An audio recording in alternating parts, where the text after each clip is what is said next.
সেই পুরাকাল থেকে সাপ আমাদের জীবনের সাথে অঙ্গাঙ্গিভাবে জড়িত।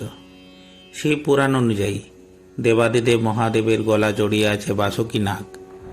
ভগবান শ্রীকৃষ্ণ যার মাথার উপরে দাঁড়িয়ে নৃত্য করে তাকে দমন করেছিলেন, সেই কালিয়া ছিল ভয়ঙ্কর নাগ। স্বয়ং ভগবান বিষ্ণু ক্ষীরোদ সাগরে যার উপরে অনন্ত শয্যায় শায়িত আছেন, সেটিও অনন্ত নাগ বা শেষ নাগ। সমুদ্র মন্থনের সময় বাসুকী নাগকে মন্থন রজ্জু হিসাবে ব্যবহার করা হয়েছিল। মনসামঙ্গল কাব্যের ঘটনাও তো সাপকে কেন্দ্র করেই রচিত, যেখানে লোহার বাসর ঘরে কালনাগিনী প্রবেশ করে লক্ষিন্দরের প্রাণ হরণ করেছিল। রাজা পরীক্ষিত তক্ষক নাগের বিষে মারা গিয়েছিলেন। রামায়ণ অনুযায়ী রাম লক্ষ্মণকেও নাগপাশে আবদ্ধ করা হয়েছিল। মহাভারতে উলুপি ছিলেন একজন নাগিনী, যিনি অর্জুনকে বিবাহ করেছিলেন। কাজেই অনাদিকাল থেকে সাপ আমাদের জীবনযাত্রাকে যথেষ্ট প্রভাবিত করে চলেছে। সাপকে ভয় পায় না এমন মানুষ পৃথিবীতে বিরল। আমরা সবসময় চাই যে আমাদের বাড়িতে যেন কখনোই সাপ না প্রবেশ করে, কিন্তু কোনো কোনো সময়ে, বিশেষ করে এই বর্ষাকালে, আমাদের কারো কারো বাড়িতে সাপ ঢুকে পড়ে। বাড়িতে সাপ যাতে না ঢোকে তার জন্য কি করবেন, বা বাড়িতে সাপ ঢুকে পড়লে তাকে কিভাবে তাড়াবেন, সেই বিষয়ে আসুন জেনে নিই।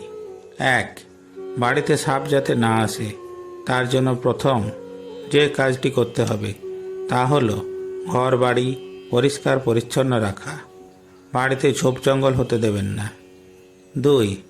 বাড়ির চারদিকে কার্বলিক অ্যাসিড, ফিনাইল, সালফার গুঁড়ো, কেরোসিন প্রভৃতি ছড়িয়ে রাখুন, সাপ আসবে না।